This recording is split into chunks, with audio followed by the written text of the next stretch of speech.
Salut. Alors, je fais une vidéo là vite fait. Euh, c'est vrai que je parle un peu de tout et de rien. Ma chaîne, elle n'a pas vraiment de thème. Mais disons que bah, je parle et tout. Je parle de mes idées, de ce que je pense, etc. Donc là, je vais parler un peu du gouvernement. Il faut savoir que le gouvernement a besoin de gens pauvres pour justement garder leurs privilèges. Il faut savoir que les gens, il y a des ultra riches, des riches, etc. J'ai rien contre les riches, hein. S'ils sont riches, c'est qu'ils ont forcément réussi dans une société et que ça fonctionne bien. Après, les, il y a des riches, bah des personnes qui sont millionnaires, même milliardaires. Il y en a certains, c'est des bons riches et des mauvais riches. Qu'est-ce que j'appelle les bons riches? Ça veut dire c'est ceux qui vont réussir, par exemple, à créer une société, mais une société qui va être bonne pour l'environnement, bonne pour la société en général et bon pour l'humain. Et ce que j'appelle un mauvais riche, ça va être quelqu'un qui va s'enrichir, par exemple, sur la misère des pauvres, par exemple. Elle va gagner de l'argent, par exemple. Je pense, ouais, j'ai pas d'exemple comme ça, mais euh, mais il y a forcément des millionnaires ou des milliardaires qui sont devenus riches par la misère des gens, en vendant des produits toxiques, en leur faisant croire que c'était des produits sains, alors que c'était des produits toxiques. Euh, voilà. Ensuite, je voulais parler aussi bah, toutes les affaires qu'il y a au niveau du gouvernement. Par exemple, ce qu'on peut voir, par exemple, tu vois, comme Macron qui retire l'ISF là pour l'impôt sur les riches. Pourquoi il l'a retiré? Je crois que c'était 1,5 million, je crois, l'ISF. On payait l'ISF quand tu avais 1,5 million. Dans ces cas-là, il avait qu'à garder l'ISF et le monter à 2 millions ou 3 millions. Au moins, il y aura toujours l'ISF, mais bon, ce sera pour des gens un peu plus riches. Dans le gouvernement, il y a toujours des magouilles.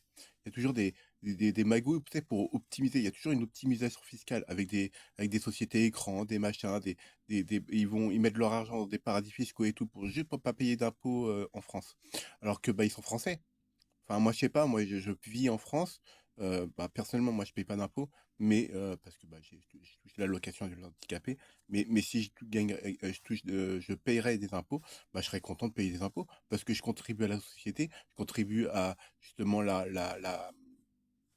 comment dire, la réparation des routes, l'infrastructure des écoles qui soient la peinture des écoles soit peint, que les élèves ont des bonnes chaises, bah, du bon matériel, etc. Je serais content de payer des impôts. Et en fait, ouais, pour revenir sur justement les politiciens, il y a toujours comment dire, toujours des magouilles. Comme par exemple Fillon, je crois que c'est Fillon, hein. Il avait embauché sa femme sans la déclarer, par exemple. Euh, Comment ça s'appelle Marine Le Pen, par exemple, je crois qu'elle avait fait aussi du travail dissimulé. Elle avait aussi financé sa campagne avec de l'argent russe, il me semble. Un truc comme ça, alors que c'est illégal. Euh, Par exemple, les politiciens en général, tu sais, avant qu'ils deviennent présidents, hein, pour qu'on vote pour eux, euh, ils te promettent monde et merveilles, mais ils font rien en fait. Et il faut savoir que Macron, normalement, il devrait pas être président. C'est dans la Constitution. Euh, sur les, Normalement, pour qu'il soit président, sur les électeurs qui ont une carte électorale pour voter, il faudrait qu'il y ait 51% des électeurs qui ont une carte électorale qui votent pour lui et qui acceptent qu'il soit président. Et là, en fait, il y a eu tellement d'absentéisme de gens qui n'ont pas voté, et en plus du fait que les votes blancs ne sont pas comptabilisés, parce que déjà en plus ça, ce serait vraiment très très bien qu'ils mettent le vote blanc qui soit comptabilisé, hein. Et donc ouais, Macron a été élu avec 8 millions de voix. 8 millions, mais on est combien en France? On est à peu près 70 millions. Bon, après, il y a des personnes qui sont mineures, qui n'ont pas 18 ans, donc qui ne peuvent pas voter. Mais disons que tous ceux qui ont 18 ans et plus, tous ceux qui peuvent voter, bah, ils n'ont pas voté Macron. Il a été élu avec 8 millions de personnes, alors qu'il y a à peu près, je crois à peu près 40 ou 50 millions d'électeurs. Donc en gros, il y a moins d'un cinquième des électeurs qui ont voté pour lui. Donc en gros, dans la Constitution, en fait, il est pas éligible d'être président. C'est dans la Constitution, hein, faut la lire. Ça fait un moment que j'avais lu ça. Et normalement, il ne devrait pas être président parce que bah, justement, avec 8 millions de voix, il ne devrait pas être président. Normalement, il aurait dû réavoir un deuxième tour des candidats qui étaient disponibles euh, pour justement refaire un vote, justement, pour voir justement la personne qui serait plus éligible. parce que bah, justement, il ne devrait pas être président. Moi, je reconnais pas Emmanuel Macron en tant que président de la République. Pour moi, c'est juste un mec qui a fait, qui a juste, comment dire, un peu profité un peu, donc, en quelque sorte, des failles du système, en quelque sorte. En gros, il fait, ouais, il a été élu, machin, mais quand on voit qu'il a eu je sais pas combien de pourcents et qu'on voit le nombre d'électeurs, bah non. Normalement, dans la Constitution, c'est vraiment marqué 51% des électeurs doivent voter pour un président pour qu'il devienne président éligible. Et là, il n'est pas éligible. Et il y a ça, il y a aussi toutes les magouilles avec ZLSK ou je sais pas quoi, avec des histoires de viol. Il y a toutes des histoires aussi, des histoires avec des histoires de pédophilie au gouvernement, hein. Euh, et puis il faut savoir que aussi, plus on monte dans les strates de la société, hein, dans les hautes sphères, c'est-à-dire les grands patrons, et bah plus il y a de psychopathes. Il faut savoir que les psychopathes, il y en a que 1%, c'est 1% de la population. Et plus on monte dans les strates de la société, dans les hautes sphères, et plus il y a de psychopathes, ça peut monter jusqu'à 20% de psychopathes. Donc c'est pour dire, donc c'est-à-dire ceux au gouvernement, je ne dis pas qu'ils sont tous psychopathes, hein, bien sûr, mais quand tu les vois à l'hémicycle, à craindre gueuler, à craindre rejeter leur mention, machin bidule, ou faire leur 49.3, déjà le 49.3, ça ne devrait même pas exister. Je veux dire, les lois, c'est pas à eux de les voter, hein, c'est au peuple, hein, c'est vraiment à nous, en tant que citoyens, de voter les lois, hein. Moi, je rêverais que toutes les lois bah, en fait, enfin, ils écriraient une loi, voilà, ils disent une loi, et ils l'enverraient sur toutes les personnes qui ont une carte électorale, ils enverraient sur leur adresse email, et s'ils acceptent la loi ou non. Et donc, en fait, toutes les personnes qui sont éligibles à voter, bah, justement, pourraient voter la loi. Et c'est pas à eux de choisir, il y a quoi, 600 personnes à l'hémicycle, c'est pas à eux qui vont choisir les lois, hein. En gros, on a craint de se faire, comment dirais-je, en fait, on n'est même pas en démocratie, on est dans une espèce de démocratie représentative. Ça veut dire qu'on élit quelqu'un et qui va ensuite prendre le pouvoir. Et non, en fait, c'est le peuple qui est censé avoir le pouvoir. C'est le vrai mot, la démocratie, c'est le peuple qui a le pouvoir. Et normalement, justement, toutes les lois qui devraient passer, justement, ce serait nous, en tant que peuple, le citoyen.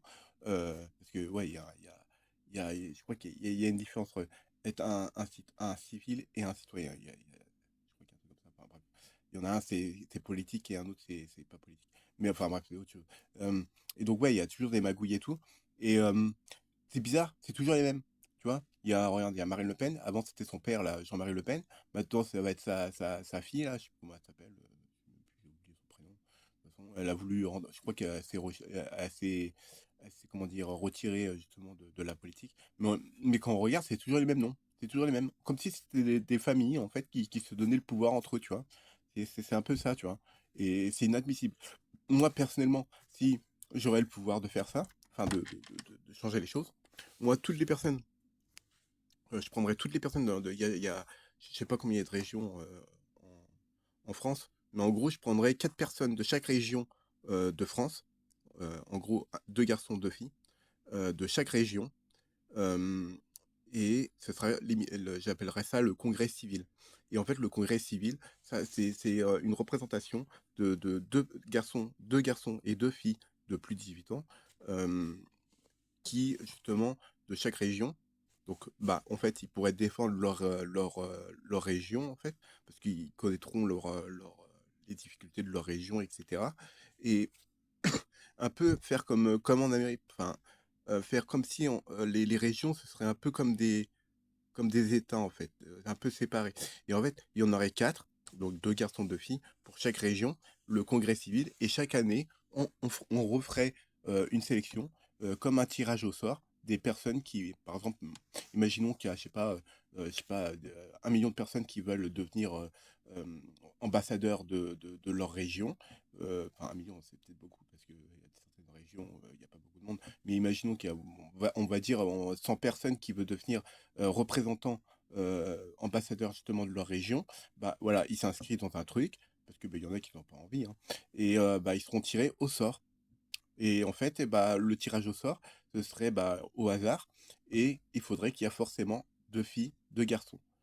Pourquoi 4? Bah, comme ça, bah, ça fait même 5, hein, après, tout dépend, hein. Après, moi, je dis 4 parce que 2 garçons, 2 filles, justement pour avoir une parité au niveau des garçons et des filles. Parce que quand on regarde à l'hémicycle, il y a plus de. C'est vraiment un environnement masculin, quoi.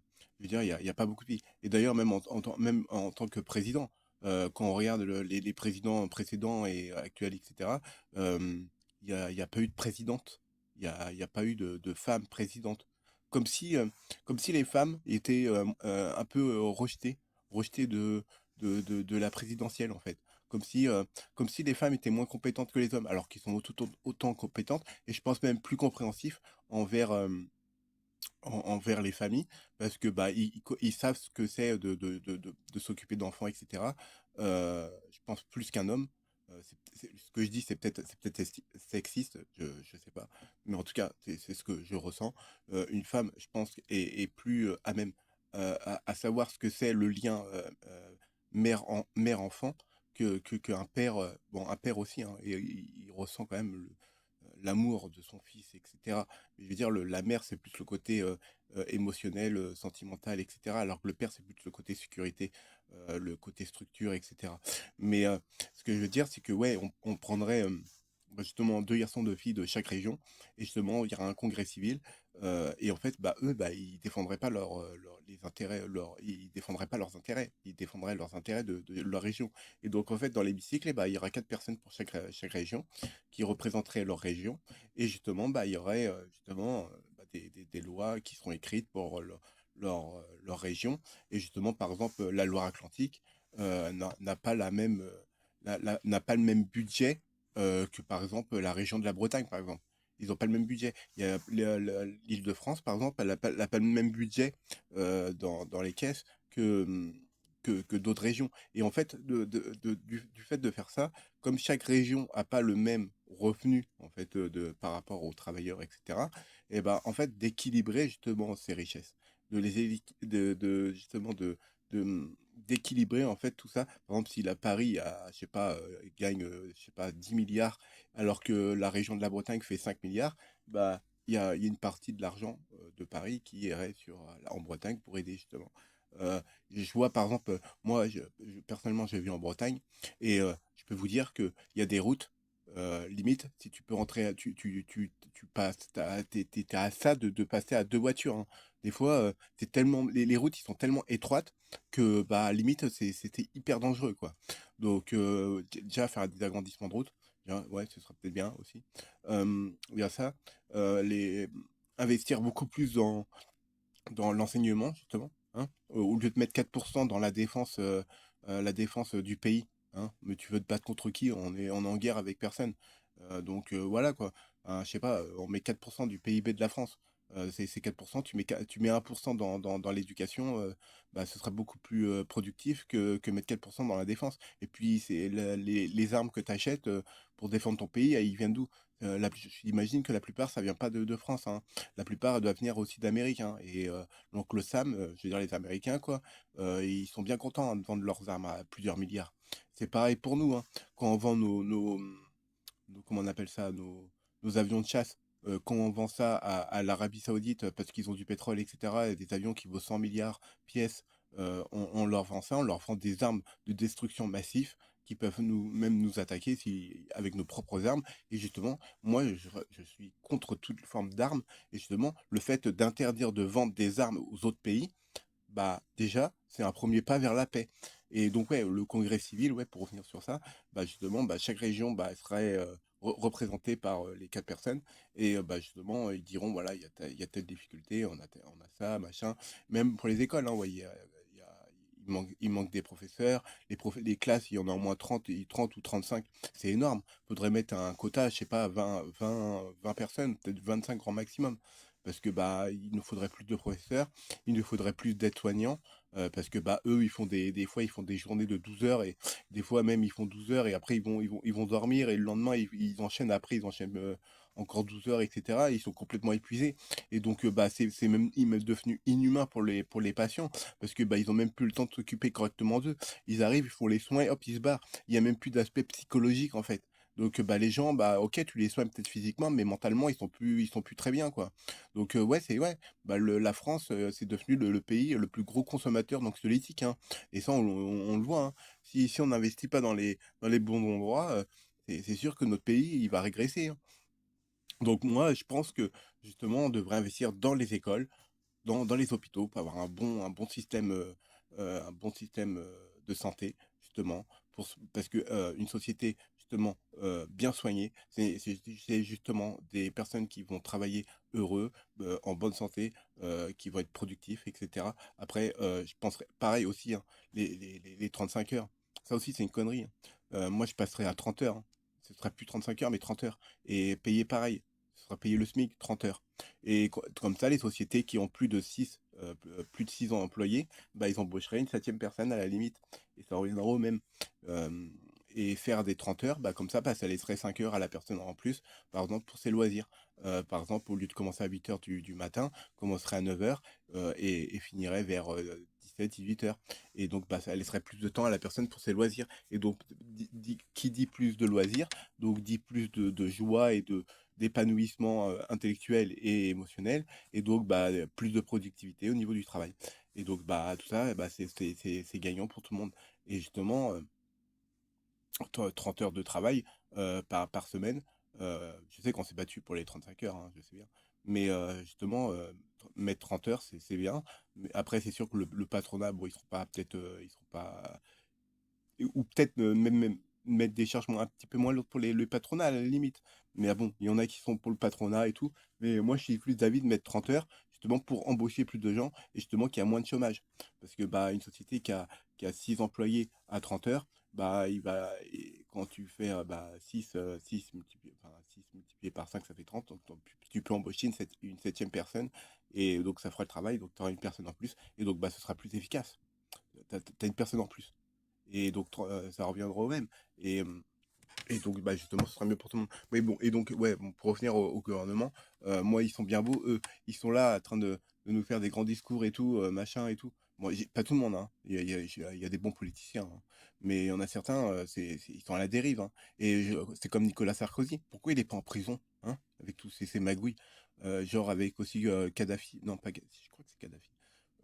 Qui est justement, c'était peut-être une dictature, là où son pays, c'était peut-être une dictature. Mais quand ils sont arrivés, quand l'Occident et tout, nous on est arrivés, bah, on a fait quoi? On a tout défoncé. On a détruit les écoles, on a détruit les hôpitaux, on a tout détruit. Et bah, après, il faut reconstruire le pays. Mais après, je sais que bon, Kadhafi, il a aussi, j'imagine, des choses à te reprocher, hein. Il a aussi fait du mal, hein. Mais, mais ce que je veux dire, c'est pas en arrivant et en se prenant pour les maîtres du monde qu'on va arranger les choses. Parfois, je sais qu'une démocratie, c'est ce qui nous paraît l'idéal, mais parfois, comment on peut appeler ça, une dictature, parfois, c'est même mieux qu'une démocratie. Pourquoi? Parce que bah, justement, le président, lui, il a le dernier mot et il sait ce qu'il a à faire pour son peuple. C'est comme ce qui se passe en Ukraine. Je sais bien que à la base, dès le début, à la base, l'Ukraine, bah, ça appartenait à la Russie. Maintenant, ça appartient bah, aux Ukrainiens. Et justement, quand on voit les tueries de masse qui se fait là-bas et tout bordel, c'est inadmissible. Pourquoi se tuer pour des terres ou des quoi que ce soit? En plus, la Russie, qu'est-ce qu'ils en ont à foutre de l'Ukraine, quoi? Ils ont le pays le plus gros le pays le plus grand du monde. Ils ont des ressources naturelles à foison dans leur terre. Certes, il fait froid dans leur pays, donc il peut pas tout le temps exploiter justement leurs ressources, mais qu'est-ce qu'ils en ont à foutre de l'Ukraine, quoi? Enfin, je veux dire, les laisser tranquilles. Je veux dire, si tous les pays du monde arrêteraient de vendre des armes et tout le bordel, bah, il y aura plus vraiment de guerre. Justement, moi, je pense que l'intelligence humaine devrait être utilisée justement pour justement le bien-être humain et non la destruction. Euh, L'intelligence, elle n'est pas faite pour détruire, hein, elle est faite pour créer. Et si on n'a pas cette intelligence créative, bah en fait, on sert à quoi? On est des animaux, hein? Limite, on vaut pas mieux, désolé de dire ça, mais on vaut pas mieux qu'un chien ou qu'un singe, quoi. Donc, moi, je pense que, certes, c'est peut-être un peu extrême tout ce que je dis, mais je pense que l'être humain, il a une capacité cérébrale plus importante que les autres animaux, euh, créatifs, etc.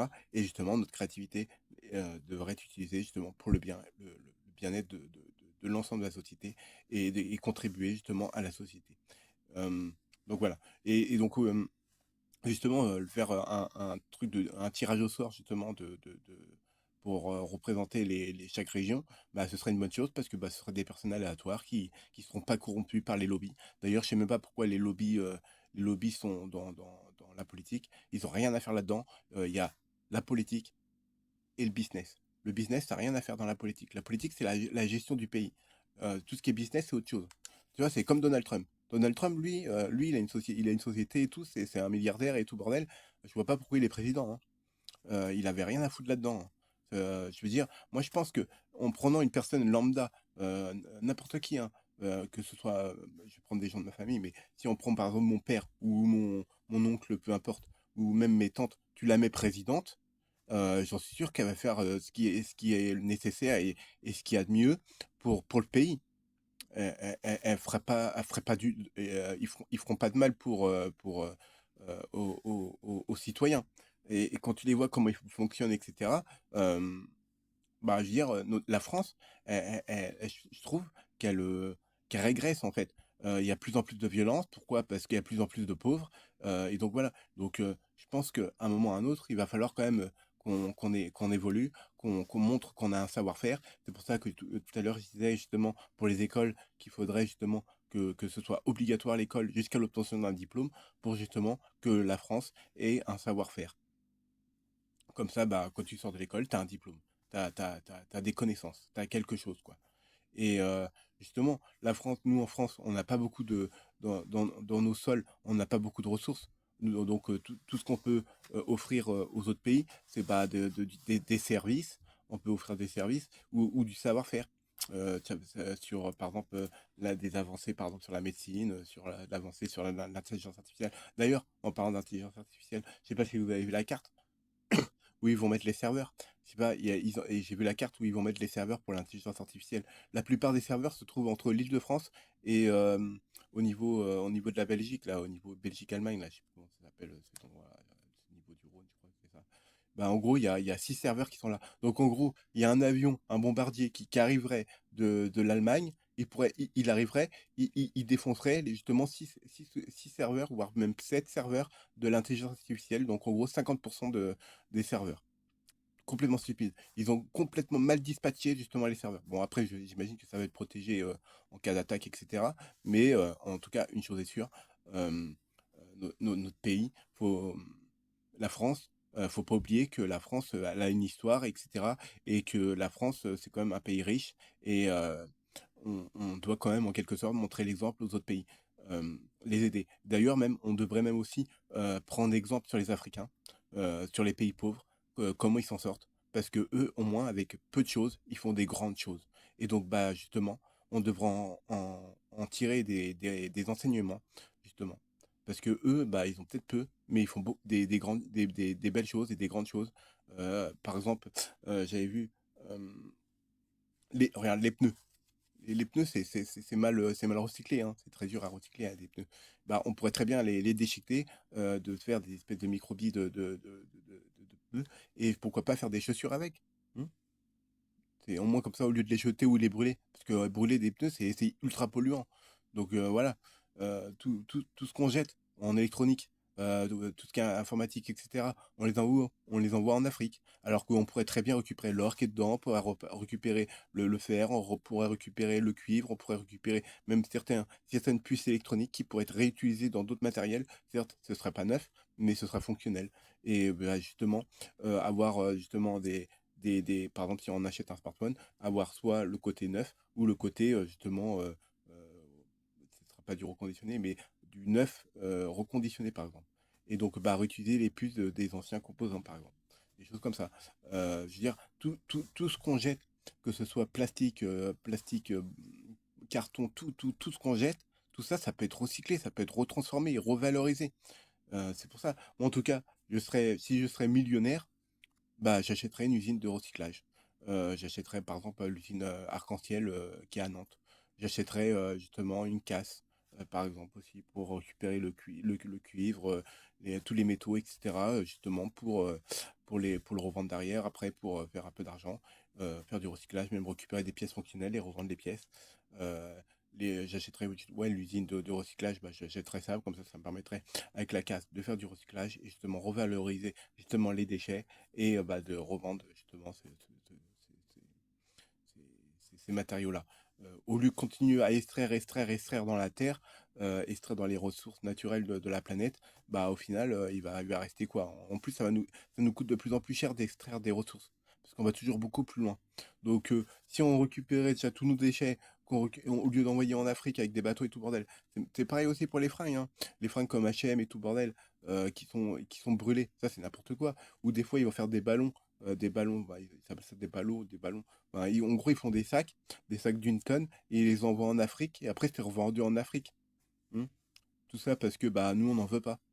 Alors qu'on pourrait très bien, par exemple, je sais pas, pourrait les découper, faire une autre coupe, et on pourrait refaire un autre vêtement avec. Mais non, on préfère mettre ça dans un sac et les revendre en Afrique, et ça va prendre un paquebot, un paquebot, un, un porte-conteneur qui va encore polluer les océans, etc. Enfin, je veux dire, il y a tellement de choses. Bon, je sais, je blablate, mais voilà. En tout cas, moi, mon projet sur le long terme, ça va être acheter un terrain, avoir une grande serre, faire mon potager, avoir un verger, vivre dans ma maison conteneur avec 30 mètres carrés, au début en tout cas pour commencer, 30 mètres carrés. Après, bah, si je peux faire plus grand, bah, je ferai plus grand. Mais l'idéal, bah, j'aimerais bien avoir 30 mètres carrés et faire une véranda genre de 30 mètres carrés. Comme ça, bah, pendant l'été, bah, je suis dans ma véranda tranquille et tout, avec le soleil et tout. Pendant l'été et pendant l'hiver, bah, je vais dans le côté conteneur bah, pour avoir chaud, quoi. Et donc voilà. Et comme ça, bah, j'ai mon potager et j'ai mon verger. Comme ça, j'ai ma nourriture. J'ai j'ai de quoi me nourrir, et tous mes déchets, bah, tout ce qui est carton et tout ça et tout et papier, bah tout ça, bah je vais le découper et bah, je vais l'utiliser bah, pour exemple pour me réchauffer par exemple. Tout simplement. Bah, ça peut paraître stupide, mais par exemple si je prends du carton, je le découpe en espèces de petits copeaux et après je le compacte, mais vraiment compacté avec à forte pression. Et bah après ça fait des copeaux qui justement qui vont brûler lentement. Et justement, bah, ça permettrait de me chauffer. D'ailleurs, bah, je vais même mettre dans ma future maison un poêle à bois, pas un poêle à granules. Comme ça, bah, je pourrais mettre tout et n'importe quoi dedans, des branches, tout, je pourrais tout mettre dedans, et je pourrais me chauffer. Je ne serais pas dépendant des granules, parce que ma mère, elle a un poêle où elle met des granules, et quand tu vois les prix des granules, qui sont faits justement avec du bois de résineux, je crois que c'est des résineux, bah en fait, bah, tu payes.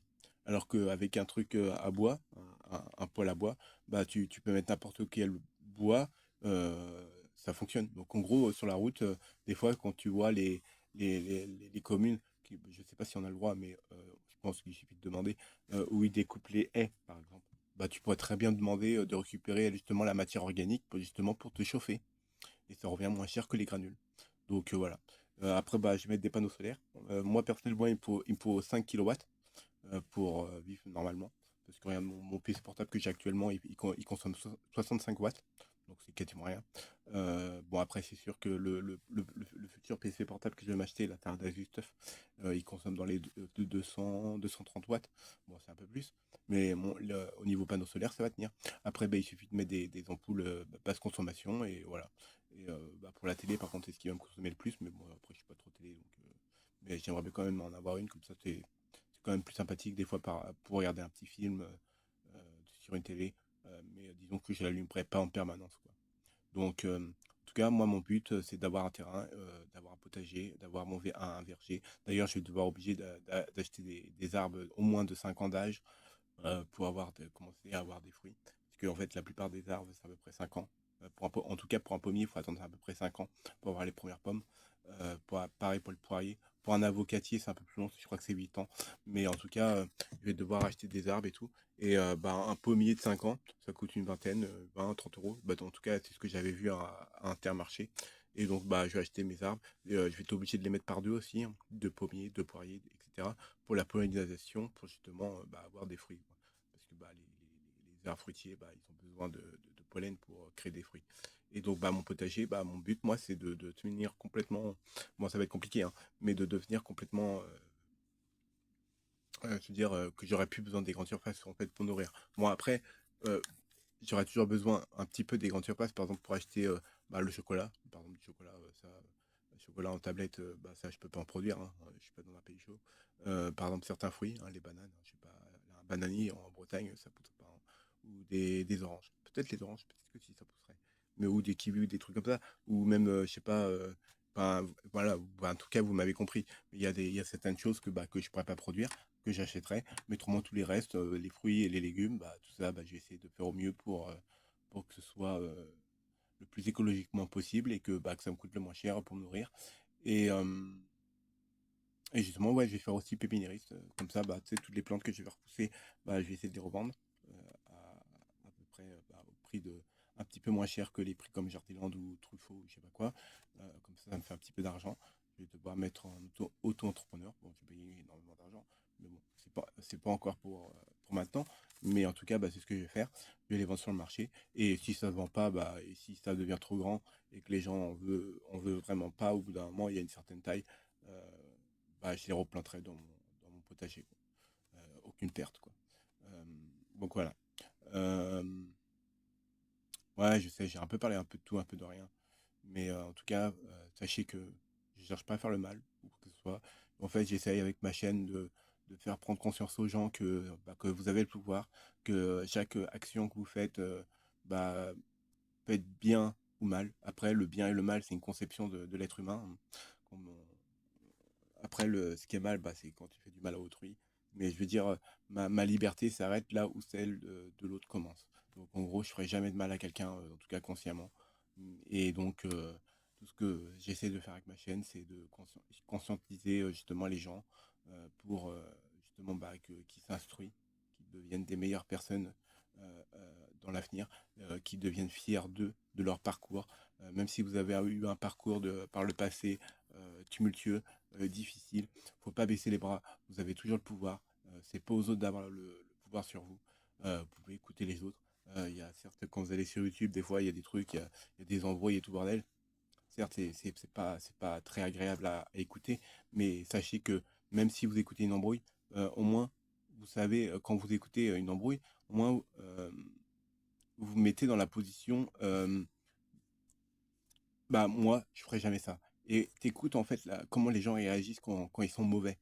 Et quand tu regardes comment ils sont mauvais, tu comprends en fait pas leur fonctionnement, mais tu comprends un peu ce qu'ils disent. Et en comprenant ce qu'ils disent, etc., tu essaies d'intégrer l'inverse.